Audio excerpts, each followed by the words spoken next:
இறை இயேசுவில் அன்பார்ந்த உடன் விசுவாசிகளே, ஆசீர்வாதமான இந்த காலை வேளையிலும் நம்முடைய பிதாவாகிய தேவனிடமிருந்தும் குமாரனாகிய கிறிஸ்துவனிடமிருந்தும் உங்கள் யாவருக்கும் கிருபையும் சமாதானமும் உண்டாவதாக. ஆமேன்.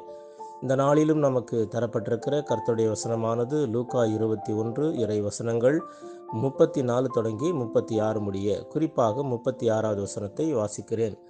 ஆகையால் இனி சம்பவிக்கப் போகிற இவைகளுக்கெல்லாம் நீங்கள் தப்பி மனுஷகுமாரனுக்கு முன்பாக நிற்க பாத்திரவான்களாக எண்ணப்படுவதற்கு எப்பொழுதும் ஜெபம் பண்ணி விழித்திருங்கள் என்றார் என்பதுவே. அன்பார்ந்த தேவனுடைய பிள்ளைகளே, நமது அன்றாட வாழ்வில் இறை மதிப்பீடுகளுக்கும் நாம் இறைவன் மீது கொண்டிருக்கும் நம்பிக்கைக்கும் வல்லமைகள் ஏராளம். இந்த வல்லமைகள் நமக்கு உள்ளேயும் நமக்கு வெளியேயும் செயல்படுகின்றன. இந்த இருளின் வல்லமையினால் நாம் ஆட்கொள்ளப்படாமல் இருக்க வேண்டுமானால் நாம் எச்சரிக்கையாய் இருக்க வேண்டுமென இயேசு இந்த வேத பகுதிகளில் நமக்கு அழைப்பு விடுக்கின்றார்.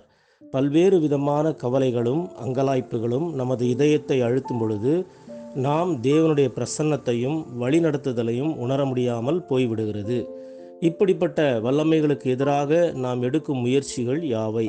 அந்த முயற்சிகள் வெற்றி பெற நாம் என்ன செய்ய வேண்டும் என்று இன்றைக்கு சிந்திக்க அழைக்கப்பட்டிருக்கிறோம். எனவே நம்முடைய வாழ்வில் எப்பொழுதும் விழித்திருந்து ஜெபம் பண்ணி ஆண்டவருடைய வருகைக்கு நம்மை ஆயத்தப்படுத்தி கொண்டு பாத்திரவான்களாக நிற்பதற்கு அவருடைய கரங்களில் நம்மை ஒப்புவிப்போம்.